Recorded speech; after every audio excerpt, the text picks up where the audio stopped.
Now सबसे पहले एक फेस्टिवल के बारे में बात आती है नुआखाई को लेकर के। नुआखाई जो कि अभी ये जो सितंबर मंथ है ना, इसमें सेलिब्रेट किया जाएगा नुआखाई। नुआखाई एक फेस्टिवल है जो कि यह कहाँ का है, तो यह बेसिकली यह फेस्टिवल कहाँ है, तो यह उड़ीसा का है। बेसिकली फेस्टिवल कहाँ की है, तो यह उड़ीसा का फेस्टिवल है। उड़ीसा में इस फेस्टिवल को सेलिब्रेट किया जाता है, ठीक है, उड़ीसा का है ये। और उड़ीसा के किसी एक लैंग्वेज को अभी उड़ीसा के है ना किस लैंग्वेज को अभी संविधान की 8वीं अनुसूची में शामिल किया गया है, बताएं। उड़ीसा के किस लैंग्वेज को? Very very good afternoon Amit, कैसे हैं? हर्ष, किस लैंग्वेज को बताएं? शायद हर्ष आप बता सकें। देखिए मैंने प्रीवियस क्लास में ही आप लोगों को बताया है, लेकिन किसी का रिप्लाई अभी तक नहीं आया। कोई भाषा, ओके, कोई भाषा जो कि वहाँ के मतलब एक बोला जाए तो कंद समुदाय के द्वारा, जो कम्युनिटीज है उसके द्वारा बोली जाती है। और यह कोई भाषा को अभी रिसेंटली इसे भी क्या किया गया है, संविधान की 8वीं अनुसूची में शामिल किया गया है। कोई भाषा, इसे संविधान की 8वीं अनुसूची में शामिल किया गया। और इस भाषा को बोलने वाले approx more than 7 lakh people in India. In our India more than 7 lakh people कोई लैंग्वेज जो है, भाषा है, इसको बोलने वाले। ओके, नाउ याद आया, ये कल की क्लास में ही मैंने बताया था। कल की क्लास में तो ऐसे कैसे काम चलेगा कि आगे बढ़ रहे हैं और पीछे की चीजों को छोड़ रहे हैं, ठीक है। तो अगर ये करना है तो ये मुश्किल हो जाएगा फिर, है ना। नाउ तो ध्यान रखिएगा कि कोई भाषा, हाँ, जब भी अब उड़ीसा से रिलेवेंट अभी से, क्योंकि आप लोगों को 27 को पेपर देना है, तो उड़ीसा से रिलेवेंट कल की क्लास में मैंने क्या पढ़ाया ये बिल्कुल आपके पिक पे होना चाहिए। और एक जगह इंफॉर्मेशन होनी चाहिए, जहां आप नोट्स बना रहे हैं वहां पे एक पेंसिल भी रखा करें कि चलो जब मैंने बताया उन चीजों को आप पेंसिल पे भी थोड़ा सा पेंसिल से भी वर्क करें।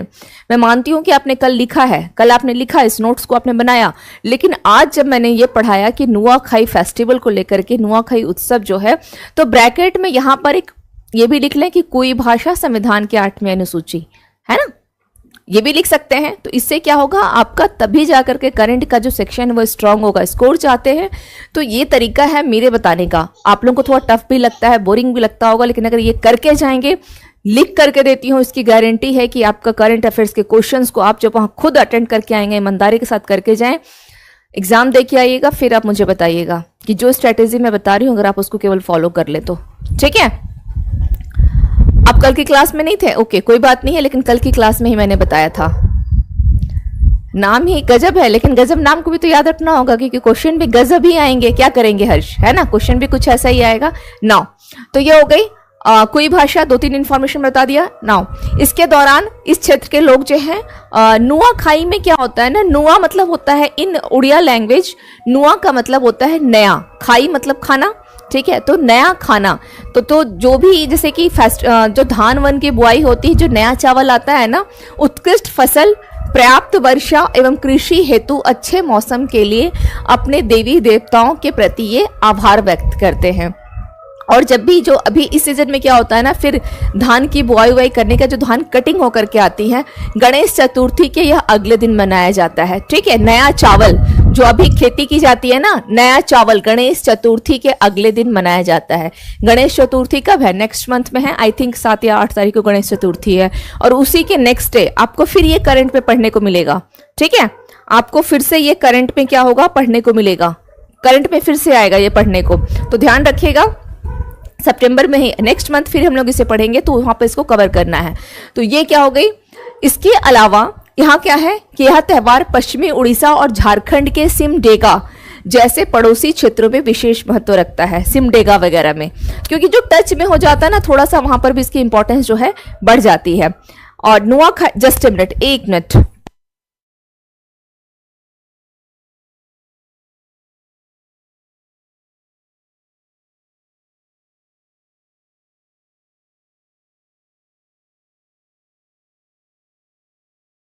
नाउ नुआखाई राज्य में एक वार्षिक फसल उत्सव है जो नए चावल के मौसम के आगमन का प्रतीक है, ठीक है। नाउ इसके अलावा नुआ शब्द का अर्थ होता है नया और खाई का अर्थ होता है भोजन। Just a minute,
I am sorry for disturbing, I am sorry for disturbing.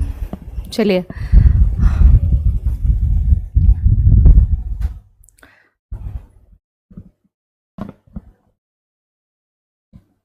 बारिश यहाँ नहीं, आज यहाँ बारिश नहीं हो रही है प्रीति, यहाँ आज बारिश नहीं हो रही है।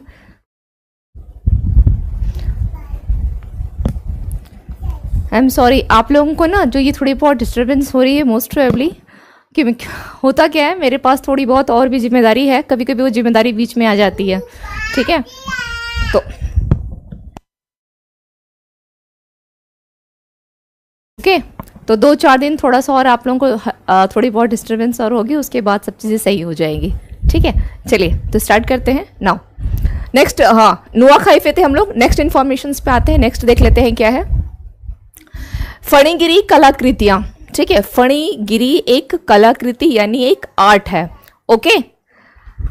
दूसरी है कि ईशा पूर्व से ये आर्ट का मतलब इसके बारे में क्या विशेषता है, क्या है ये आर्ट, उसे देख लेते हैं नाउ। 400 ईस्वी तक की फणिगिरी जो कलाकृतियां हैं, जिन्हें 1942 में खोजा गया था, ठीक है। ईसा पूर्व से लेकर के 400 यानी BC टू 400 AC जो है आपकी, उसकी बात की जा रही है। वर्तमान में New York metropolitan museum of art में इसे आयोजित एक प्रदर्शनी में प्रदर्शित जो है की जा रही है। और इसी प्रकार का अगर बात की जाए गैलरी, ये किसकी है, तो यह आर्ट गैलरी है ना।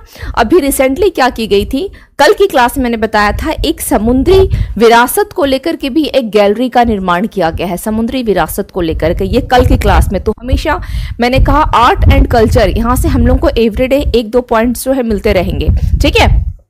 तो करना क्या है कि कल की क्लास में हम लोगों ने एक तो ये आर्ट गैलरी है, दूसरी है समुद्री विरासत के ऊपर, ठीक है। समुद्री विरासत, इसके ऊपर यानी समुद्र की विरासत प्राचीन समय से लेकर के अभी तक की जो समुद्र के बारे में जानकारी है, उसकी एक गैलरी है, पूरी प्रदर्शनी की जा रही है। और यह कहां पर है, तो यह आपका गुजरात का कौन सा एरिया होगा, लोथल, है ना, लोथल। और लोथल जो कि क्या है, एक सिंधु घाटी क्षेत्र वाला रीजन है। तो यहीं पर क्या की गई है, इस समुद्री विरासत जो आपकी आर्ट गैलरी है, इसका निर्माण जो है यहां पर किया गया। नाउ दूसरी है फणिगिरी, इसका मतलब क्या होता है, सांप का जो फन होता है ना, सांप का फन, उसकी पहाड़ी यानी तेलंगाना राज्य का एक छोटा सा गांव है ये फणिगिरी, तेलंगाना में। यस, नाउ दूसरी चीज क्या है कि बौद्ध स्थल को इस सहस्राब्दी में बौद्ध प्रतिमा विज्ञान में सबसे महत्वपूर्ण खोजों में से एक माना जाता है, ठीक है। नाउ दूसरी चीज यहाँ पे ये ध्यान रखना है कि इसके साथ ही साथ यहाँ पर थौराना यानी आप बोले तो बहुत एक महत्वपूर्ण है। थौराना का मतलब होता है, क्योंकि सांची के दक्षिण में ये सबसे पहले जो पाए गए थे, ठीक है, सांची के दक्षिण में, तो इसको ध्यान रखना है।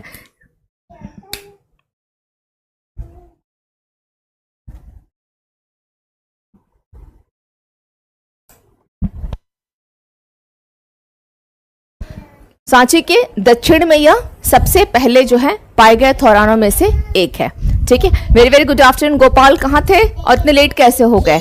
चलिए अब दूसरे इंफॉर्मेशन पे आते हैं, जो नेक्स्ट है वो क्या है देखते हैं। थौराना में एक पैनल है, थौराना में क्या है, एक पैनल है जो महायान और हीनयान इन दोनों विचारधाराओं को दर्शाता है, ठीक है। महायान और हीनयान का मतलब होता है कि एक जो है बौद्ध धर्म को मूर्ति के रूप में पूजा किया और दूसरे ने क्या किया, उसको मूर्ति के रूप में पूजा का विरोध था, ठीक है। एक ऐसे साक्ष्य मिले हैं जो बुद्ध के दैवत्व को दर्शाते हैं फणिगिरी में। बस इतना, यही इंफॉर्मेशन है इससे रिलेवेंट। नेक्स्ट है मेरी माटी मेरा देश के तहत अमृत कलश यात्रा। हम लोग 1 साल के करंट को पढ़ रहे हैं, तो 1 साल में जो भी इंफॉर्मेशन आएंगे उन सभी को हमको देखना है। मेरी माटी मेरा देश, है ना, अमृत कलश यात्रा जो कि कब लाया गया था, तो यह और किसके द्वारा, तो हमारे केंद्रीय गृह मंत्री और सहकारिता मंत्री कौन है, अमित शाह, है ना, अमित शाह, इन्हीं के द्वारा इसे कब लॉन्च किया गया था, 1 सितंबर 2023 को। कहां से, नई दिल्ली में, ओके, नई दिल्ली में इस यात्रा की शुरुआत जो है की गई थी। इसका उद्देश्य क्या था इस यात्रा का, प्रत्येक नागरिक को श्रेष्ठ भारत के निर्माण के विचार से भावनात्मक रूप से जो है जोड़ना है, ठीक है, प्रत्येक नागरिक को। नाउ इसके अलावा हाँ 1 सितंबर में लाया गया था, इस डेट को आप ध्यान रखेंगे, 1 सितंबर अमृत कलश यात्रा। इस यात्रा के तहत जो बोला गया कि पूरे महीने का था, 1 महीने तक का, कि जितने भी घर हैं, वार्ड हो गए या गांव से एक बर्तन में मिट्टी या अनाज एकत्रित किया जाएगा। इसके बाद 1 से लेकर के 13 अक्टूबर तक ब्लॉक में और बाद में इतना अक्टूबर तक राज्य स्तर पर जो है इसका पालन किया जाएगा। ठीक है। दूसरी क्या थी इसमें, ये इसमें करीब 7500 बर्तन जो है देश की राजधानी दिल्ली पहुंचाए जाएंगे। 7500 कलश जो हैं कहाँ लाया जाएगा, दिल्ली। इन अमृत कलशों की मिट्टी मोदी जी के द्वारा दिल्ली में बनी अमृत वाटिका में रखी जाएगी। अमृत वाटिका में जितने भी मिट्टी आ रहे हैं, है ना, देश के मतलब इतने गांव से, कस्बे से, ब्लॉक से, उन सबको कहाँ रखा जाएगा, अमृत वाटिका में। ठीक है, अमृत वाटिका। नेक्स्ट क्या है, भारत के 2 स्थल जिसको कि यूनेस्को के, हम लोग इसके बारे में एक बार नहीं बहुत बार चर्चा कर चुके हैं यूनेस्को के रिगार्डिंग। सबसे पहले यूनेस्को में एक चीज को ध्यान रखिएगा, अभी ये इसलिए महत्वपूर्ण है क्योंकि यूपीएससी जो है आपका अभी रिसेंटली क्वेश्चन पूछा है। 16 जून को यूपीएससी ने इसी के ऊपर क्वेश्चन था, क्वेश्चन जो आया था वो इसी पर था। क्वेश्चन था कि 2 स्थल कौन कौन से हैं, शांति निकेतन। आपका क्वेश्चन था कि कौन वो सितंबर महीने में या साल 2023 में किन 2 स्थलों को यूनेस्को में शामिल किया गया, ये पूछा गया था। आपके यूपीएससी ने ये पूछा था, इस पर यूपीएससी में क्वेश्चन आए हैं। यूपीएससी 2024 प्रीलिम्स 2024 प्रीलिम्स का ये क्वेश्चन है। यूपीपीसीएस 90% यूपीएससी को फॉलो करता है। Very very good afternoon premium, कैसे हैं?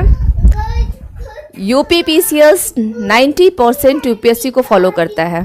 इस क्वेश्चन को एक बार जिनको नहीं जानकारी है, जो मेरे क्लास में रेगुलर है उन्हें तो बहुत अच्छे से याद है, लेकिन जिन्हें नहीं जानकारी है, ठीक है, जिन्हें जानकारी नहीं है वो क्या करेंगे, इस क्वेश्चन को बहुत अच्छा सा वर्क कर लेंगे। ठीक है, चलिए हाँ, अब हम लोग आएंगे, उस पर आएंगे। सबसे पहले यहाँ पर अभी जो बोला गया है कि विश्व धरोहर सूची में शामिल किया गया है। ठीक है, और ये जो विश्व धरोहर सूची जो है, यानी जो लिस्ट पे शामिल की गई, ये बैठक हुई थी, 45th सेशन था। ये सेशन कौन सा था और कहाँ किया गया, सऊदी अरब में। और अभी कौन सा हुआ है,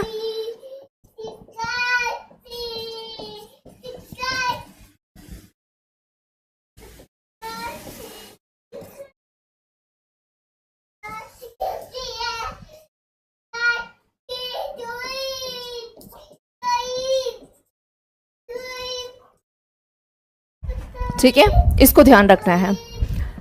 शांति निकेतन और होयसल, इन दोनों को शामिल किया गया था। शांति निकेतन 41वां था, होयसल 42वां था। तो जब इनको शामिल किया गया, यानी लास्ट ईयर, इस क्वेश्चन को अगर ट्विस्ट करें कि 2023 तक कितने यूनेस्को के स्थल हैं, अगर 2023 तक पूछे तो आंसर 42 होगा। 2024 अगर पूछ लेता है तो आंसर क्या होगा, अगर 2024 पे आता है तो आंसर हो जाएगा 43। 43 जो हैं अब तक इसमें शामिल किए गए हैं विश्व धरोहर सूची में, 43 स्थल हो चुके हैं। और 43वां कौन सा है, तो असम का कौन सा है, असम का मोइदम,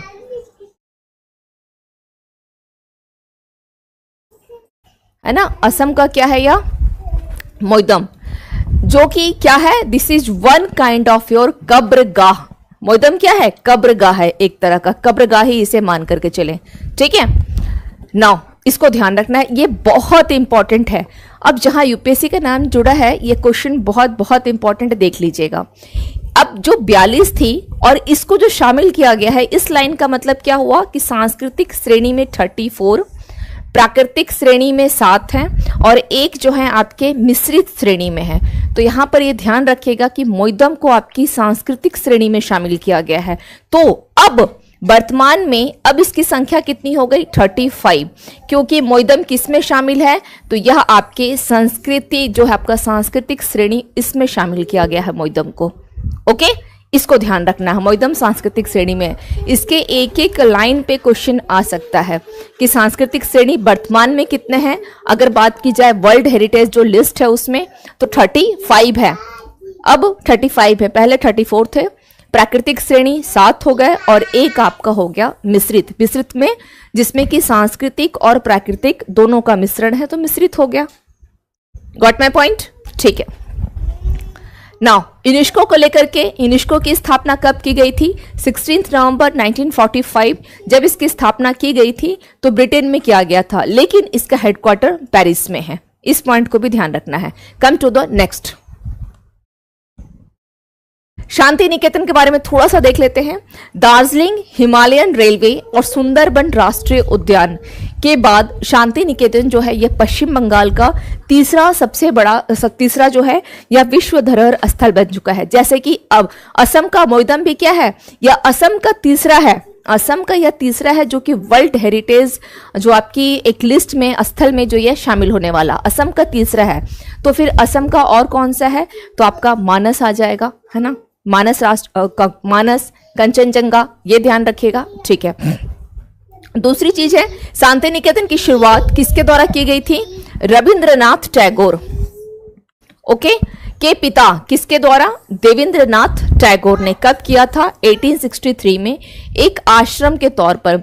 और आप लोगों को शायद ये इंफॉर्मेशन पता नहीं होगी कि इंदिरा गांधी जब वहाँ पर शांति निकेतन में रह करके वो अपना एजुकेशन वगैरह लेना चाहती थी तो उनको मना कर दिया गया था। ठीक है, इंदिरा गांधी को मना कर दिया गया था। ये एक है, मतलब ये सच्चाई है कि वहाँ पर इनको अलाउ नहीं किया गया था इंदिरा गांधी को। ठीक है, जो हमारी भूतपूर्व प्रधानमंत्री और महिला प्रधानमंत्री रह चुकी हैं। नौ, अब इसके अलावा टैगोर ने 1921 में यहाँ विश्व भारती की स्थापना की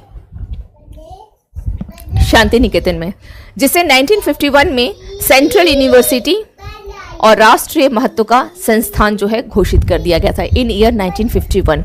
तो इन सबको याद रखिएगा। यह जो पॉइंट है आपका, ये पॉइंट आपका किस रूप में काम आएगा? ये पॉइंट आएगा आपका, 2-4 दिन वेट कर लीजिए। ठीक है, 2-4 दिन। आवाज बहुत ज्यादा जा रही होगी आप लोग के पास, 2-4 दिन थोड़ा सा कोऑपरेट कर लीजिए मुझे। ठीक है, मोस्ट प्रोबेबली सैटरडे तक। ठीक है, तो ये हो गया। ये क्या है? ये इससे संबंधित जो आपके क्वेश्चन जो है एग्जाम में आ सकते हैं। ये वो भी हिस्ट्री में पूछा जा सकता है। ये इस प्रकार के जो क्वेश्चन है वो हिस्ट्री में आ सकता है। ठीक है, now come to the next. Shanti Niketan हो गया। थोड़ा सा होयसल का पवित्र मंदिर समूह, पूरे मंदिर ग्रुप का जो है 12वीं और 13वीं शताब्दी ईस्वी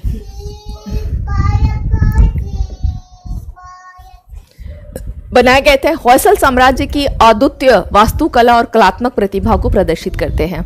ठीक है, होयसल के पवित्र मंदिर समूह कहां पर है? बेलूर, हलीवेड और सोमनाथपुरा में स्थित है। भारतीय पुरातत्व सर्वेक्षण यानी ASI, ठीक है, यानी आर्कियोलॉजिकल सर्वे ऑफ इंडिया के संरक्षित स्मारक है। होयसल के पवित्र मंदिर समूह अप्रैल 2014 से यानी 2014 से यूनेस्को की अस्थायी सूची में ये शामिल थे। अस्थायी सूची में शामिल थे जिनको कि यह नाम दे दिया गया। ठीक है, कम to the next.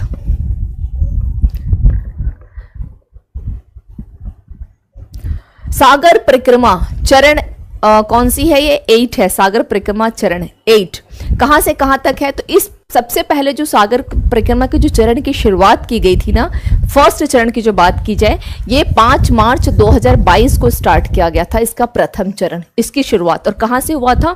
Mandvi, Gujarat से की गई थी। ठीक है, और ये क्या है, किस प्रकार का है? सागर की जो पूरी परिक्रमा कर रहा है, तो यह एक आउटरीच कार्यक्रम है जिसका उद्देश्य क्या है? तटीय क्षेत्र में, इसको ध्यान रखिएगा, इसका उद्देश्य क्या है? तो तटीय क्षेत्र में मछुआरा समुदाय तक पहुंचना।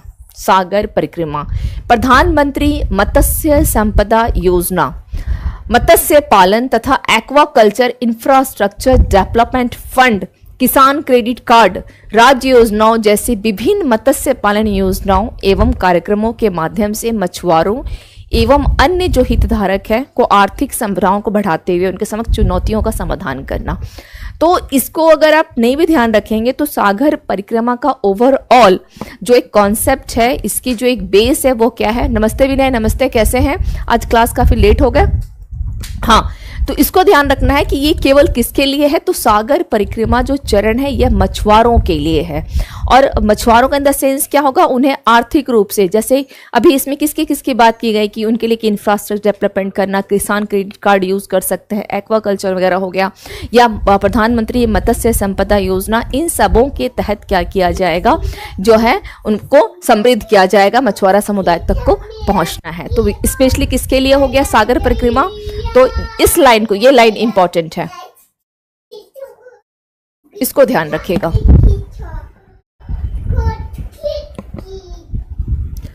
106वां संविधान संशोधन अधिनियम 2023, 106वां 106th अमेंडमेंट, 106th अमेंडमेंट, ठीक है, कौन सा है, 2023। अब अमेंडमेंट है, संशोधन की बात, संशोधन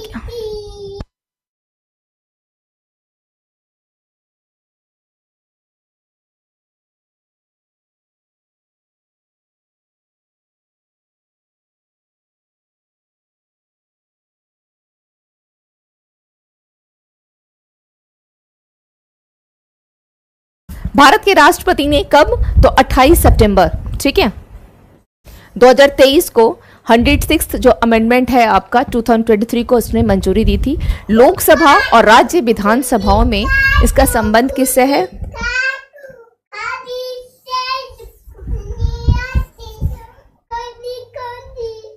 ठीक है, इसका संबंध किससे है,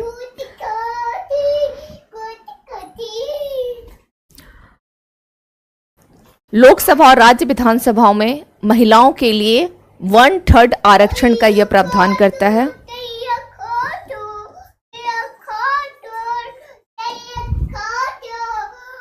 ठीक है,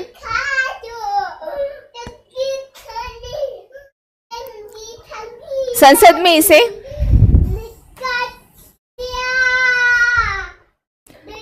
संसद में इसे 128वें संविधान संशोधन विधेयक के रूप में पेश किया गया था। इसे नारी शक्ति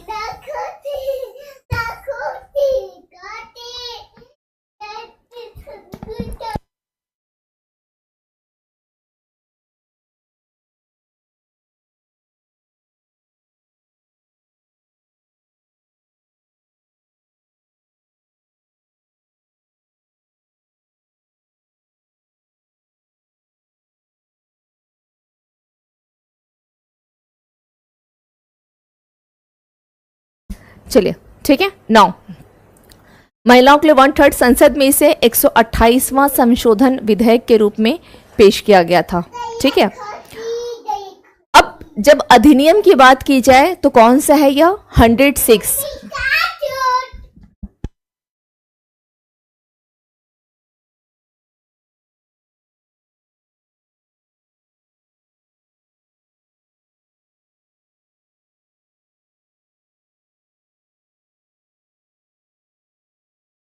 इसे अगर संशोधन की बात की जाए, बिल की बात की जाए तो बिल कौन सा है यह, 128वां। ठीक है, लेकिन इसे नारी शक्ति वंदन अधिनियम का नाम भी दिया गया। इसके अलावा 20 सितंबर को लोकसभा में और 21 सितंबर को राज्यसभा में पारित किया गया था। इस डेट को ध्यान रखिएगा।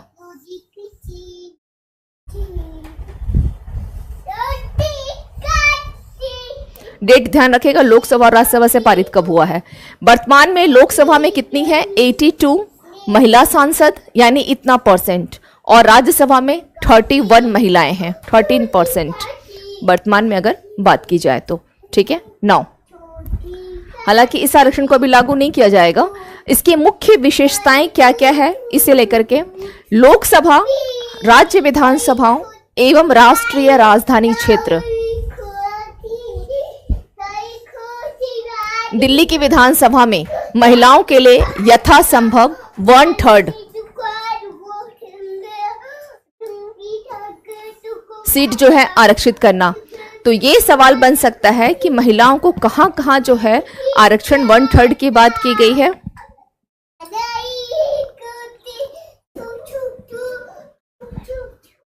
लोकसभा, राज्यसभा इसमें नहीं है, इसको ध्यान रखिएगा कि इसमें राज्यसभा शामिल नहीं है।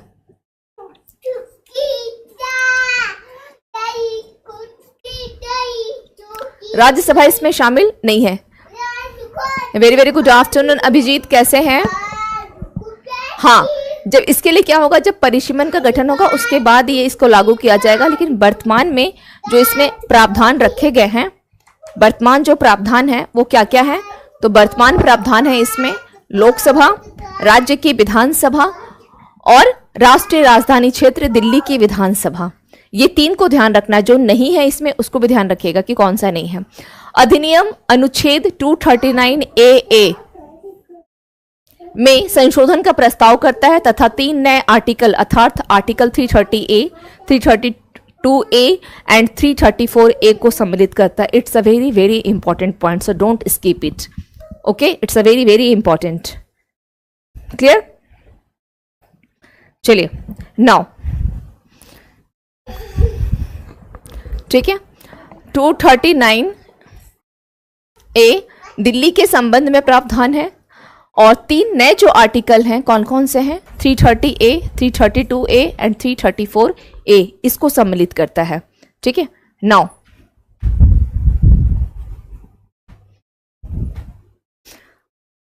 आपको लगता है अभिजीत कि अगर ये पॉसिबल होता तो ये नॉइज ऑफ हो सकती है? कोई भी बच्चे मानते हैं, सुनते हैं? नौ, इस अधिनियम के तहत आरक्षण अधिनियम के लागू होने के पश्चात होने वाली जनगणना के प्रकाशन के बाद ही यह प्रभावी होगा। जनगणना के आधार पर महिलाओं के लिए सीटें आरक्षित करने के लिए परिसीमन किया जाएगा। इस परिसीमन वर्ड को उसके बाद ये आरक्षण की व्यवस्था जो है लागू होगी। ठीक है, तो इसको ध्यान रखिएगा। 330A, 332A एंड 334A को इसको सम्मिलित करता है। आपको क्या करना है, इस पे थोड़ा सा और डिटेल, आर्टिकल 330A क्या है, 332A क्या है, 334A क्या है, इसको ध्यान रखना है। Now come to the next information. विश्व की पहली 100% एथनॉल ईंधन वाली कार जो लॉन्च की गई है, कहां लॉन्च की गई है? तो यह दिल्ली। कहां लॉन्च की गई है? दिल्ली। ठीक है, और सरकार के अनुसार सरकार का कहना क्या है कि पेट्रोल में 20% एथनॉल मिश्रण लागू होने से देश को, हम लोग क्या करते हैं, अधिक से अधिक जो आयात पर डिपेंड करते हैं। तो इस बिल के रूप में सालाना हमारा अप्रोक्स 35,000 करोड़ का जो है हमारा वो बचत हो जाएगा। फ्लैक्स फ्यूल एक ऐसी टेक्नोलॉजी है जो इंजन को क्या करती है, 20% से अधिक एथनॉल मिश्रित पेट्रोल या गैसोलीन का उपयोग करने की अनुमति देती है। बस ये इसको ध्यान रखना है।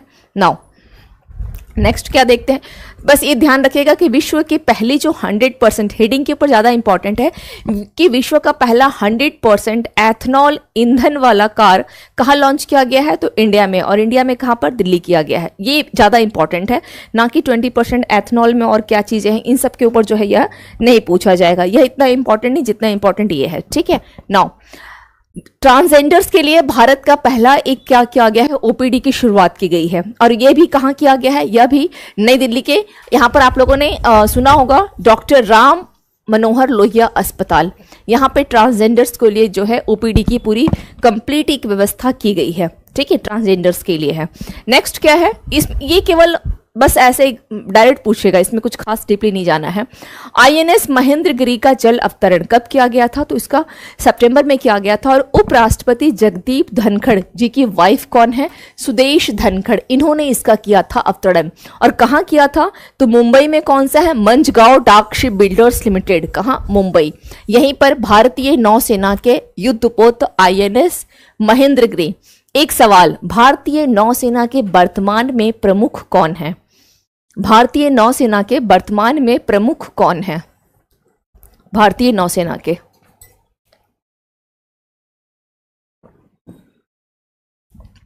आंसर करें आप लोग। नाउ अब प्रोजेक्ट 17, एक प्रोजेक्ट है 17 अल्फा। इसी के तहत जो है इस युद्धपोत में आईएनएस महेंद्रगिरी जो है यह 7वां है और आखिरी स्टील्थ फ्रिगेट है ये। युद्धपोत महेंद्रगिरी बेहतर स्टील्थ फीचर्स, एडवांस्ड हथियार प्रणाली और सेंसर से लैस है। महेंद्रगिरी क्यों नाम इसका दिया गया? उड़ीसा में एक पहाड़ी है, इवन आप जब ज्योग्राफिकल मैप देखते हैं तो वहां पर आपको ऑलरेडी ये लोकेट होता है। महेंद्रगिरी कहां पर है? या उड़ीसा में है। ठीक है, उड़ीसा में है। किसने दिया आंसर? दिनेश कुमार त्रिपाठी, हर्ष, बहुत बढ़िया, वेरी गुड। और दिनेश कुमार खारा किस में है? एसबीआई के एमडी हैं, जो कि अब हटेंगे और उनकी जगह कौन आएगा? तो सम साउथ के जो है उनका क्या नाम है? श्री रामलू चटल्लू करके कुछ ऐसा नाम है जो आ रहे हैं। ओके, चलिए। आईएनएस महेंद्रगिरी की लंबाई कितनी है? महेंद्रगिरी की जो लंबाई है वो, इसके बारे में अगर इसकी विशेषता देखी जाए तो 149 मीटर लंबा है, चौड़ाई 17.8 मीटर और इसकी स्पीड है 28 नॉट्स है।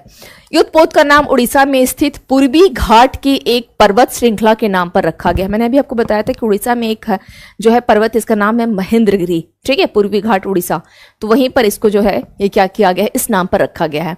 इसके पहले के जो 6 जहाज हैं कौन कौन से हैं? आईएनएस नीलगिरी, हिमगिरी, तारागिरी, उदयगिरी, दूनागिरी, विंध्यगिरी के नाम भी पर्वत श्रृंखलाओं के नाम पर ही रखे गए हैं। और ये कौन सा है? 7वां है। क्लियर? चलिए,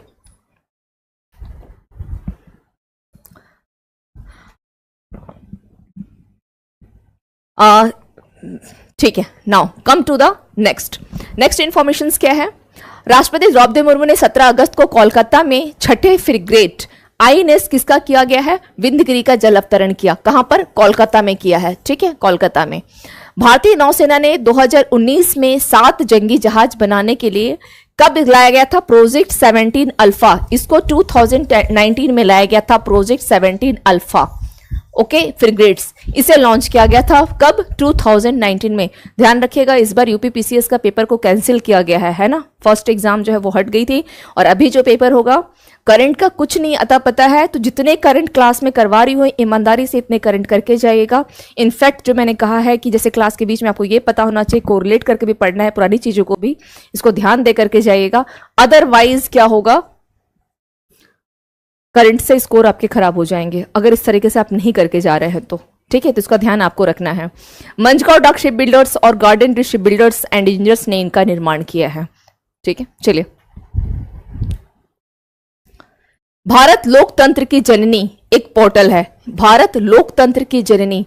यह पोर्टल भारत में लोकतंत्र का जो इतिहास है उस पर सामग्री प्रदर्शित करता है, जिसमें सिंधु से लेकर के सरस्वती सभ्यता से लेकर 2019 तक यानी 7000 ईयर्स के जो आपके लोकतांत्रिक लोकाचार को यह प्रदर्शित करता है। पोर्टल का मतलब होता है जैसे कोई एग्जामिनेशन से संबंधित पोर्टल हो गया, या हम लोग कहते हैं कि यूपीपीसीएस के आयोग में जाकर के चेक कर लो कि कब फॉर्म आने वाला है, कब रिजल्ट आ रहा है, क्या कट ऑफ जारी है। उसी प्रकार तो उसका मतलब क्या होता है कि हमें आयोग के बारे में पूरी जानकारी मिलती है। उसी प्रकार से यहाँ पर पोर्टल का क्या मतलब होता है कि हमें क्या करना है, उस पोर्टल पे लोकतंत्र की जननी किसको बोला गया है? भारत को, है ना। कि ये क्या है? मदर ऑफ डेमोक्रेसी, यानी इसकी जो पूरी कहानी जो बताई जाएगी कब से लेकर के एंशियंट से लेकर के अगेन प्रेजेंट तक, यानी एंशियंट हिस्ट्री से लेकर के जो आपकी मॉडर्न हिस्ट्री है, और मॉडर्न हिस्ट्री में भी कब तक बताया जाएगा? 2019 तक का इतिहास जो है इसमें बताया जाएगा, सिंधु और सरस्वती से लेकर के 2019 तक का, कि कैसे कैसे डेमोक्रेसी में क्या क्या चेंजिंग आई, पहले राजा थे, पहले गणतंत्र हुआ, ये हुआ वो हुआ, तो सारी इंफॉर्मेशन जो है उसमें दी जाएगी। ठीक है, पोर्टल। हाँ, नहीं सचिन, 2-4 दिन थोड़ा वेट कर लीजिए। अगर गई भी अगर तो मुश्किल से रिकॉर्डेड हो सकता है, रिकॉर्डेड भी कोशिश कर रही हूँ तो वो भी नहीं हो पा रही है अभी। ठीक है, थोड़ी सी कुछ प्रॉब्लम है जो अभी नहीं हो पा रही है, लेकिन हाँ मंडे से ये कंटिन्यूसली होगी, मंडे से कंटिन्यूसली होगी। और इसके लिए भी बिल्कुल निश्चिंत रहें कि जो भी पोर्शन छूट रहा है वो मेरी जिम्मेदारी है कंप्लीट कराने की, वो मैं करवा दूंगी। ठीक है, चलिए। यहाँ अंग्रेजी और हिंदी के अलावा जर्मन, फ्रेंच, स्पेनिश, अरबी, पुर्तगाली, इतालवी, तुर्की और रूसी सहित 16 भाषाओं में यह उपलब्ध है। तो आपको क्या करना है, केवल इसको यह ध्यान रखना है कि यह जो पोर्टल को लाया गया है, यह पोर्टल केवल 16 भाषा में है। ये याद नहीं रखना है कि जर्मन में है, फ्रेंच में है, स्पेनिश में है, इसको याद रखने की आवश्यकता नहीं है। केवल अदर 16 लैंग्वेज और भी है, इसको ध्यान रखना है। इसकी वेबसाइट www.mother4democracy इंदिरा गांधी राष्ट्रीय कला केंद्र है ना, जो कि न्यू दिल्ली में है, यहाँ पर इसको लॉन्च किया गया है। ठीक है, दूसरा है बैटरी ऊर्जा भंडारण प्रणाली के निर्माण के लिए इतना करोड़ रुपए की मंजूरी दे दी गई है। ऊर्जा भंडारण है ना, यानी क्या बोला गया है, जो एनर्जी स्टोरेज प्रणाली। इसमें केवल ध्यान रखना है कि 2030-31 तक 5 किश्तों में जारी किया जाएगा। और इसमें कितना मेगावाट जो बैटरी स्टोरेज की बात की गई है, 4000 मेगावाट का ऊर्जा भंडारण तैयार करने में मदद मिलेगी। बस इतना ही, इसके अलावा और कोई इंफॉर्मेशन यहाँ नहीं देखना है। नेक्स्ट पे आते हैं, दिव्यांगों के सशक्तिकरण हेतु है ना, यानी उन्हें मजबूत करने के लिए अमेजन ने क्या किया है, 5 राज्यों के साथ समझौता किया है। किसने किया है? अमेजन, जो कि हमारी एक ऑनलाइन पोर्टल है, ऑनलाइन है ना। यह राज्य कौन कौन से हैं? हरियाणा है, महाराष्ट्र है, गुजरात है, कर्नाटक है और तमिलनाडु। एक्चुअली ये क्या कर रहा है, जो दिव्यांग व्यक्ति हैं उन्हें भी, जैसे होता है ना अमेजन क्या करता है, आप देखते हैं डिलीवरी बॉय वगैरह आते हैं, तो इनके लिए भी कुछ काम जो है प्रोवाइड करवा रहा है। आप कभी कभी ऐड भी देखते होंगे, जैसे मोबाइल वगैरह देख रहे हैं तो बीच में ऐड नहीं आती है कि घर बैठे बैठे महिलाएं 15,000 कमा सकती हैं या मेल मेंबर इतना कमा सकते हैं 2 घंटे काम करके। तो ये जो ऐड आ रही है अमेजन की तरफ से, इसका मतलब क्या है, जैसे आप घर में बैठ के पैकिंग वगैरह का काम कर सकते हैं। तो अगर कोई दिव्यांग व्यक्ति है जो शरीर से कहीं उसे कोई किसी प्रकार की विकलांगता का अगर शिकार है, तो वो क्या कर सकता है कि चलो हम बैठे बैठे पैकिंग कर लिए, या कुछ और वहां पर कोई स्टाम्प लगाना है, कहीं पिन अप करना है, तो ये सारे काम कर सकते हैं। ठीक है, तो इसको चलिए, तो इसको ध्यान में रखना है। दूसरी चीज क्या है प्रीति, सैटरडे को बताऊंगी। ठीक है, सैटरडे को बताऊंगी। अभी वो क्लास चल नहीं पा रही है, मॉर्निंग वाले नहीं हो पा रही है, थोड़ी प्रॉब्लम है अभी, इस वजह से मॉर्निंग में क्लास ले नहीं पा रही हूँ। वो स्टार्ट करूंगी। मैं सोच भी रही थी कि चलो वीडियो ही रिकॉर्डेड क्लास डाल देती हूँ, अगर पॉसिबल हुआ तो रिकॉर्डेड में दे दूंगी क्लास, अगर पॉसिबल होता है तो। अदरवाइज लाइव क्लासेस तो मंडे से ही हो पाएगी। मंडे शायद फेस्टिवल भी है ना, रक्षाबंधन है ना, हाँ मंडे रक्षाबंधन है। अगर हुआ तो मंडे से ही मोस्ट प्रोबेबली स्टार्ट कर दूंगी, या संडे हुआ तो संडे से स्टार्ट कर दूंगी। ठीक है, चलिए। तो हरियाणा, महाराष्ट्र, गुजरात, कर्नाटक और तमिलनाडु, वो यूट्यूब पे है प्रीति, यूट्यूब पे है वो। तो यहाँ पर क्या किया गया, यहाँ के जो भी इनको क्या किया जाएगा, जो दिव्यांग व्यक्ति है उनको प्रशिक्षण वगैरह दिया जाएगा। ठीक है, उनको प्रशिक्षण वगैरह दिया जाएगा, और उसके बाद फिर ये जितने भी आप देखेंगे कि जो ट्रेनिंग यहाँ दी जा रही है, इस ट्रेनिंग के बाद क्या की जाएगी, उनको एज ए मतलब उनको सशक्त करने के लिए यहाँ पर जॉब प्रोवाइड भी करवाया जाएगा। यही है आपका दिव्यांगजनों के साथ। तो स्टेट याद रखिएगा। आयुष्मान भव अभियान इंपॉर्टेंट है। आयुष्मान भव, लोग तो आशीर्वाद देते हैं, आयुष्मान भव है ना, ये आशीर्वाद देते हैं। अब इस आशीर्वाद का यहाँ क्या मतलब है वो देख लेते हैं। उद्देश्य क्या है, देश के हर गांव को और शहर यहाँ तक पहुँचने वाली जो स्वास्थ्य सेवाएं हैं, आयुष्मान है तो स्वास्थ्य ही होगा, है ना। लोग बड़ा बुजुर्ग के अगर पैच हो तो आशीर्वाद, आयुष्मान भव का आशीर्वाद जो देते हैं, इसका क्या मतलब होता है, इसका क्या मतलब होता है, अधिकतम क्या करता है, सेवाओं की अधिकतम कवरेज प्रदान करना है। क्या करना है, देश के हर गांव और शहर तक पहुंचने वाली स्वास्थ्य सेवाओं की अधिकतम कवरेज जो है, इसे प्रदान करना है। यह अभियान कब से कब तक, 17 सितंबर से 2 अक्टूबर 2023 तक सेवा पखवाड़ा के दौरान जो है संपूर्ण देश में संचालित किया गया। चलिए, अभियान के उद्देश्य में 3 घटक को शामिल किया गया है। आयुष्मान से संबंधित कुछ अगर आए तो उसको ध्यान रखिएगा। ठीक है, आयुष्मान आपके द्वार 3, इसका उद्देश्य क्या है, PMJY योजना, यानी प्रधानमंत्री जन आरोग्य योजना। इसका क्या मतलब होता है, प्रधानमंत्री जन आरोग्य योजना। ठीक है, इस योजना के तहत नामांकित जो भी पात्र रह गए हैं, क्योंकि बहुत सारे तो लोग इसमें शामिल हो गए हैं, इस योजना में शामिल हो गए, लेकिन जो लोग रह गए हैं बेनिफिशरीज यानी जो लाभार्थी, उनको आयुष्मान कार्ड ये प्रदान करना है। और कार्ड प्रदान करने के बाद ये सुनिश्चित करना है कि अधिकाधिक व्यक्तियों की स्वास्थ्य सेवाओं तक पहुंचो, अधिक से अधिक व्यक्ति की क्या हो, स्वास्थ्य सेवाओं तक पहुंचो। ठीक है, 9 ये एक हो गई। दूसरी, आयुष्मान आपके द्वार, थर्ड का क्या इंपॉर्टेंस है, एग्जाम में केवल थर्ड को भी पूछ सकता है, सो डोंट स्किप इट, केवल थर्ड पूछ लेगा कि तीसरा वाला जो उसका आया है उसमें क्या है। सेकंड क्या है, HWC और CHS में आयुष्मान मेले प्राथमिक स्वास्थ्य केंद्र और सामुदायिक स्वास्थ्य केंद्र में आयोजित होने वाले इन मेलों से आभा आईडी जारी करना और आयुष्मान भारत कार्ड जारी करने में सुविधा होगी। थर्ड क्या है, प्रत्येक गांव और पंचायत में ये सभाएं आयुष्मान कार्ड वितरित करने, आभा आईडी बनाने और महत्वपूर्ण स्वास्थ्य योजनाओं, रोग की स्थितियों जैसे गैर संचारी रोग, तपेदिक, सिकल सेल रोग, साथ ही रक्तदान, अंगदान अभियान के बारे में जागरूकता बढ़ाने में महत्वपूर्ण भूमिका निभाएगी। तो आयुष्मान जो भवा है उसके 3 कंपोनेंट हैं, इस 3 में इसको ध्यान रखना है कि क्या क्या है। आभा कार्ड किसको किसको जोड़ेगा, एक लाइन में अगर बोला जाए कि इसके 3 कंपोनेंट्स में आपने क्या समझा, तो आभा कार्ड को वितरित करना। जिनके पास अभी तक आयुष्मान कार्ड नहीं है ना, मेरे पास नहीं है, आप लोग के पास में भी नहीं होगा, वैसे लोगों को क्या हो, वो कार्ड जो है मिल जाने चाहिए। ठीक है, आयुष्मान कार्ड जो है, ताकि जो लोग इसमें छूटे रह गए हैं उनको कार्ड मिल जाए, ये ध्यान रखना है। इसके अलावा यहाँ पर जो कुछ ऐसे डिजीज हैं जैसे बात की गई है, तपेदिक, टीबी वगैरह, सिकल सेल रोग है ना, इन सब के बारे में जागरूकता बढ़ाना। सिकल सेल रोग, सिकल सेल एनीमिया, इसके बारे में मैंने क्लास में लगातार बताया है। सिकल सेल एनीमिया को जो एक टारगेट रखा गया है ना, हमारे इंडियन गवर्नमेंट, भारत सरकार के द्वारा, तो यह टारगेट कब तक रखा गया है? सिकल सेल एनीमिया उन्मूलन का टारगेट कब तक है? सिकल सेल, कल की क्लास में बताई हूं, सिकल सेल एनीमिया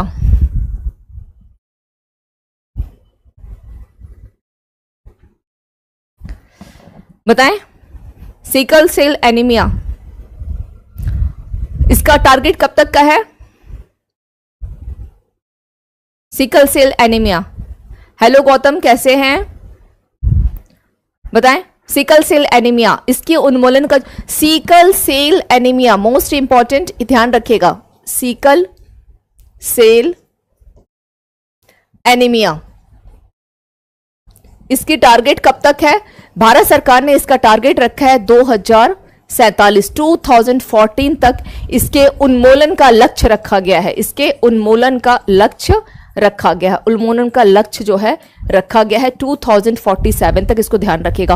और सबसे अधिक जो इस डिजीज से प्रभावित होने वाले हैं वो कौन सा जगह है सबसे अधिक जो प्रभावित होते हैं? कल की क्लास में बताई हूं, ये कल की क्लास में। हर्ष, आई कांट एक्सपेक्ट आप लोग, क्योंकि आप हो गए प्रीति, गोपाल, ये लोग जो रेगुलर स्टूडेंट हैं, है ना, अगर इनसे थोड़ी भी मिस्टेक अगर आ रही है तो अब थोड़ा सा मेरे लिए सहना ये थोड़ा सा मुश्किल है, क्योंकि मैं आप लोगों से बहुत उम्मीद करती हूँ कि नहीं आप लोग रेगुलर हैं, तो एक होता है ना कि एक विश्वास है कि ये लोग फॉलो करते होंगे जो मैं बताती हूँ। ठीक है, तो इस विश्वास को मैंने बनाए रखें। सिकल सेल एनीमिया को लेकर के 2047, ठीक है, ये लक्ष्य रखा गया। दूसरा ये किया गया कि इससे सबसे ज्यादा जो प्रभावित है हमारे देश में अगर देखा जाए तो इसके उन्मूलन का जो, इसको कब लॉन्च किया गया था? तो इसे लास्ट ईयर ही लॉन्च किया गया है। और दूसरी चीज कि इस मोदी जी के द्वारा तो लॉन्च किया गया था, इसका एमपी के शहडोल से इसको लॉन्च किया गया था। कहां से? कल की क्लास को एक बार देख लीजिएगा, ठीक है, अगेन देखिएगा, मैंने कल ही बताया है, एमपी के शहडोल। मैंने ये भी बताया था कि यहाँ की एक लड़की जो है इस साल यूपीएससी क्वालिफाई भी की है, इसी शहडोल डिस्ट्रिक्ट की। जब मैंने इंटरव्यू लिया था उस बच्ची का, तो वो अभी एट प्रेजेंट इस साल 2023 की बैच की हैं जिन्होंने यूपीएससी क्वालिफाई किया है। मैंने कल बताया भी था आप लोगों को ये कहानी, है ना, तो इसको ध्यान रखिएगा। ठीक है, नाउ दूसरी है, चलिए ये हो गया, नेक्स्ट इंफॉर्मेशंस पे आते हैं। नेक्स्ट क्या है वो देख लेते हैं। कृषि क्षेत्र से संबंधित 3 जो पहल है उनका क्या क्या शुभारंभ किया गया है। अगर हमारे एग्रीकल्चर से क्वेश्चन पूछता है, एग्रीकल्चर से, तो वहां पर ध्यान रखना है कि 3 इनिशिएटिव्स जो है लिए गए हैं। कौन कौन सा है? किसान ऋण पोर्टल, है ना, जिसके तहत अभी भी रिसेंटली मैंने आपको बताया था कि 7% है और 3 साल के लिए है ना। तो यहां ध्यान रखिएगा, यह डिजिटल प्लेटफॉर्म किसानों को उनके डेटा और जो लोन डिस्ट्रीब्यूट और किसकी बात है तो ब्याज सहायता दावों का व्यापक दृष्टिकोण प्रदान करता है और कुशल कृषि ऋण की सुविधा भी प्रदान करता है। ओवरऑल कृषि ऋण जो पोर्टल, किसान ऋण जो पोर्टल की बात की गई है, तो इसमें यह किया गया है कि आप क्या कर सकते हैं, इसके तहत जो रेट ऑफ इंटरेस्ट होगा वो आपके लिए कम होता है ना, रेट ऑफ इंटरेस्ट कम होता है, यानी आप 3 लाख रुपए का लोन ले सकते हैं।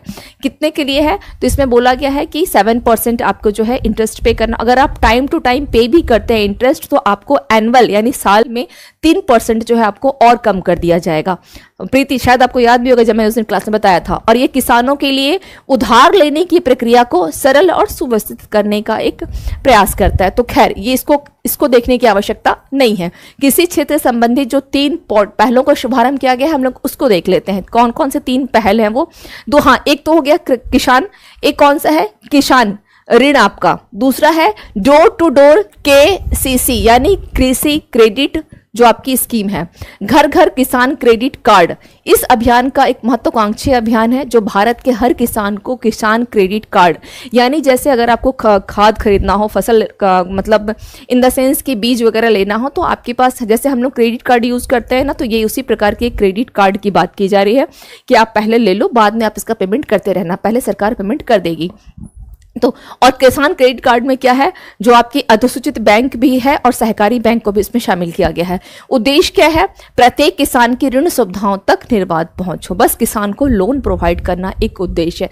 लेकिन सरकार जहां पे लोन पे बात कर रही है, आखिर किसान को तो पे करना होता है, और किसान के अनाज का क्या भरोसा, अगर अभी बारिश बहुत अधिक आवश्यकता से अधिक हो गई, खेतों में पानी लग जाएगा, फसल पूरा खराब हो जाएगा। तो सरकार को कुछ ऐसा काम करके दो, है ना। जैसे सरकार ये करती है कि चलो हमने बेरोजगारी भत्ता दे दिया, कुछ कर दिया, तो इससे ज्यादा बेनिफिट नहीं होता है।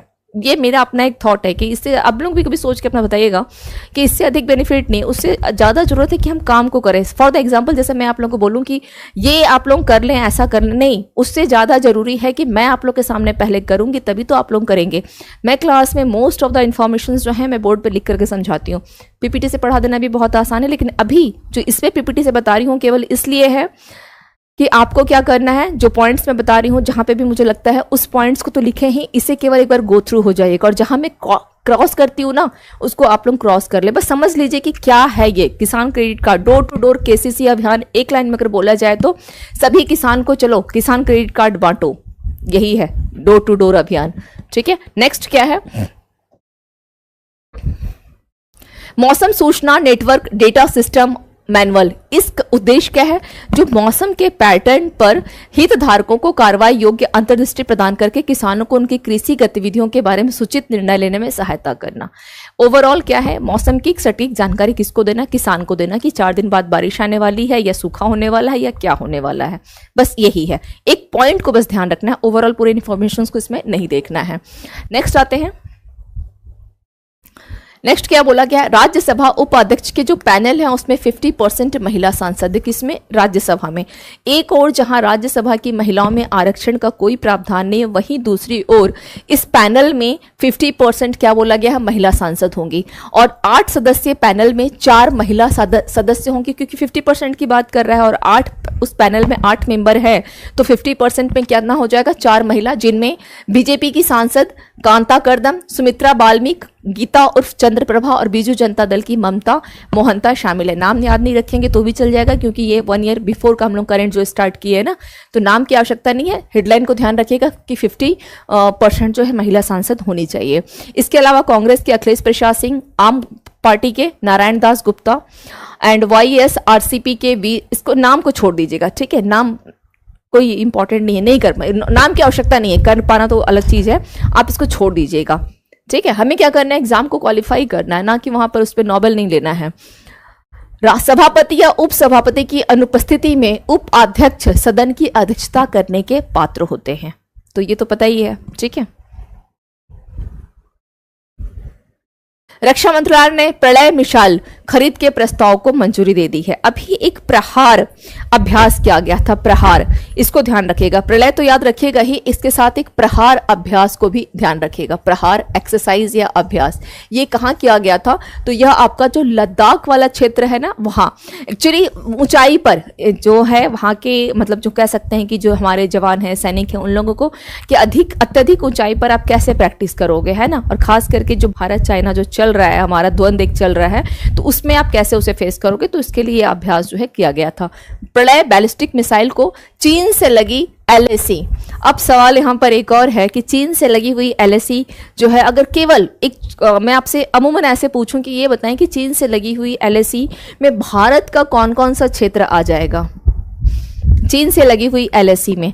सपोज फॉर द एग्जाम्पल, जहां सवाल पूछूं नंबर ऑफ स्टूडेंट कम हो जाते हैं, है ना। सवाल से बड़ा भागने का मन करता है ना, सवाल के आंसर देने का मन नहीं करता है। एग्जाम में भी ऐसे भागते रहेगा और फाइनली सिलेक्शन फिर नहीं होगा, फाइनली सिलेक्शन नहीं होगा। भागने से क्या होता है, हम भागते रह जाते हैं यहाँ वहाँ, जितना भागेंगे भागना हमारा पीछा नहीं छोड़ेगा। उससे मुकाबला कीजिए ना कि नहीं आता है तो ठीक है, नहीं आता, सुन तो लें कि क्या बताया जा रहा है। ठीक है, चलिए, तो जो आपका ये बोला गया कि मैंने क्या कहा, LAC को ध्यान रखिएगा, 3 वर्ड को। LAC में एक आपका लद्दाख वाला आ जाएगा, LAC में क्या आएगा, एक आपका लद्दाख, ठीक है, लद्दाख वाला, जिसको कि चाइना ने क्या बोला है कि हम 2000 किलोमीटर का जो क्षेत्र है वो तुम्हारा, हम मानते हैं कि भारत तुम्हारा है, लेकिन भारत का दावा क्या है कि हमारा है 3482 83 किलोमीटर का कुछ है, ये भारत बोलता है करीब करीब 3400, तो चाइना बोलता है नहीं 2000 से ज़्यादा नहीं दूंगा। तो कंट्राडिक्शन इसी बात को लेकर के दोनों के बीच में विरोध है। अब लद्दाख का ये क्षेत्र है ना, लद्दाख वाला ये क्षेत्र चाइना से विरोध कर रहा है, ठीक है, लद्दाख हो गया LAC वाला। दूसरा कौन सा है, क्योंकि जो LAC यानी लाइन ऑफ कंट्रोल जो है उसे भी 3 सेक्टर में डिवाइड कर दिया गया है। एक बोला गया है वेस्ट सेक्टर, वेस्ट सेक्टर में लद्दाख आ जा रहा है, वेस्ट सेक्टर में लद्दाख। फिर आता है मिडिल सेक्टर, तो मिडिल सेक्टर में कौन कौन सा आता है, Himachal and Uttarakhand. Middle sector में कौन सा है, हिमाचल एंड उत्तराखंड, लेकिन यहां पर कुछ खास विरोध नहीं है मिडिल सेक्टर में LAC का। फिर बात आती है ईस्ट सेक्टर को लेकर के, ईस्ट सेक्टर यानी आपका कौन सा हो जाएगा, या हो जाएगा आपका ये सिक्किम एंड अरुणाचल प्रदेश, ठीक है, सिक्किम एंड अरुणाचल प्रदेश। अब यहाँ पर भी है कंट्राडिक्शन है, क्योंकि चाइना क्या बोल रहा है कि पूरा अरुणाचल प्रदेश को क्या मानता है कि ये तिब्बती स्वायत्त क्षेत्र है। तो यही LAC का मुद्दा है यहाँ पर, इसको हमेशा ध्यान रखिएगा इस वाले को। जब भी LAC की बात आए तो यहाँ से लेकर लद्दाख से लेकर के हिमाचल तक को समझा दीजिएगा कि देखो ये यहाँ पर है। आप खुद समझाएंगे तभी तो किसी को समझा पाएंगे, ठीक है ना। तो LAC का मतलब क्या है, वास्तविक नियंत्रण रेखा, किसके साथ, चीन के साथ। और अगर LOC की बात की जाए, LOC तो किसके साथ है, ये पाकिस्तान के साथ है, ठीक है, पाकिस्तान के साथ, ये ध्यान रखना है। नहीं, जम्मू कश्मीर में तो लद्दाख वाला हो गया, ठीक है, जम्मू कश्मीर लद्दाख वाला, हिमाचल प्रदेश, और आपको ये ध्यान रखना है उत्तराखंड। यहाँ पर कुछ खास नहीं चल रहा है यार, ठीक है, मिला जुला के ठीक है यहाँ पे कंडीशन। सिक्किम में भी चल सकता है, लेकिन आंध्र प्रदेश को क्या करता है, वो पूरा मानता है कि ये तिब्बत वाला क्षेत्र है, इसीलिए वहां पर जो है ये कंट्राडिक्शन चल रहा है। बहुत बहुत धन्यवाद, शुक्रिया विक्रम, और इट्स माई प्लेजर। मैं इसी को यही बोलूंगी कि आपने ये मैसेज किया, मोटिवेट किया, okay, thank you so much. चलिए, तो ये हो गई। अब पाकिस्तान से चलेगी जो नियंत्रण रेखा है LOC, इस पर जो है तैनात किया जाएगा। किसको तैनात किया जाएगा, तो प्रलय बैलिस्टिक मिसाइल को, बस इतना ध्यान रखना है। पाकिस्तान के साथ LOC है और चाइना के साथ AC है, LAC, तो यहाँ पे भी ध्यान रखना है। और जो प्रलय मिसाइल हो गई, इसको किसने डेवलप किया है, तो इस प्रकार के मिसाइल को डेवलप करने का काम DRDO वगैरह ही करेगा, इस तो हमेशा ध्यान रखेगा, DRDO ही करता है, ठीक है। चलिए, कम टू द नेक्स्ट देख लेते हैं क्या है। प्रलय मिसाइल की जो विशेषताएं क्या है, सरफेस टू सरफेस मार करने वाली एक अर्ध बैलिस्टिक मिसाइल है। इसमें इंटरसेप्टर मिसाइल को विफल करने के लिए डिजाइन की गई उन्नत क्षमताएं हैं, और मारक क्षमता 150 से लेकर के 500 किलोमीटर तक है। 350 केजी से लेकर के 700 केजी तक के ये हथियार को लेके जाने में यह सक्षम है, यह missile. Now come to the next. अच्छा, ये रिपीट हो गए, हाँ नहीं ठीक है। उच्च विस्फोटक, इसको इतना में नहीं जाएगा, आप पढ़ लीजिएगा, लेकिन इतना में आपको जाने की आवश्यकता नहीं है, ठीक है। आप इसे पढ़ जरूर लीजिएगा, लेकिन एग्जामिनेशन पॉइंट ऑफ व्यू से कुछ खास इसमें जाएगा, बस इसे समझ लीजिएगा। इसकी तुलना जो है चीन के डोंगफेंग 12 और रूसी मिसाइल से की जा सकती है।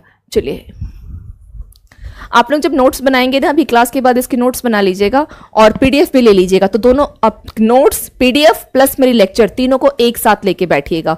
जहां कहीं भी कुछ कमोबस दिखाई देगी, कंप्लीट कर लीजिएगा। मेरे जितने भी भाई बहन इस चैनल पे आप लोग क्लास देख रहे हैं, आप सभी को मैं बार बार बोलती हूँ, देखिए इसमें मेरा पर्सनली व्यक्तिगत रूप से कोई स्वार्थ नहीं है, ठीक है।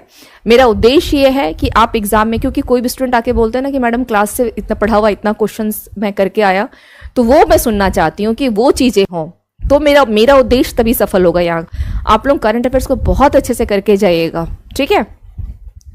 इतना से अगर आप करके जाते हैं, और मैं अपना नंबर पर्सनली भी आप लोगों को दे दूंगी, कभी भी कुछ ऐसा हो तो आप लोग मुझे पर्सनली भी अपने किसी चीज़ को कोई क्वेश्चन पूछना हो करंट के रिगार्डिंग, या मेरी जो सब्जेक्ट है, तो आप लोग उससे भी पूछ सकते हैं, लेकिन करके जरूर आइएगा। जो मेरे रेगुलर स्टूडेंट हैं, मैं पार्टिकुलर नाम नहीं लूंगी, लेकिन जो मेरे रेगुलर स्टूडेंट हैं उनसे मेरी बहुत उम्मीद है, तो मुझे निराश मत कीजिएगा। 27 के इवनिंग में या 28 अक्टूबर को आप लोग मुझे जरूर बताइएगा कि कितने क्वेश्चन आप लोग करके आए हैं, ठीक है। चलिए, एक राष्ट्र एक चुनाव कमेटी, अध्यक्ष कौन थे इस कमेटी के, तो हमारे पूर्व राष्ट्रपति रामनाथ कोविंद, ओके। और 8 सदस्यीय समिति के गठन की जो घोषणा की गई थी। अब इसका उद्देश्य क्या था कि लोकसभा हो और सभी राज्य की विधानसभा हो, इनमें क्या करना है, एक साथ चुनाव कराना, ठीक है। 2018 में एक बार इसके पहले एक बार और भी की गई थी। कब? 2018 में। तब जस्टिस कौन थे? BS चौहान। इन्हीं की अध्यक्षता वाले जो हमारा 21वां विधि आयोग ने भी एक मसौदा जो है जारी किया था, जिसमें एक रिपोर्ट दी थी, जिसमें बोला था कि एक राष्ट्र एक चुनाव करने की बात जो है की गई थी। इससे पहले भी इन्होंने सिफारिश किया था। तो ये 3 पॉइंट को यहाँ पर ध्यान रखिएगा, ठीक है।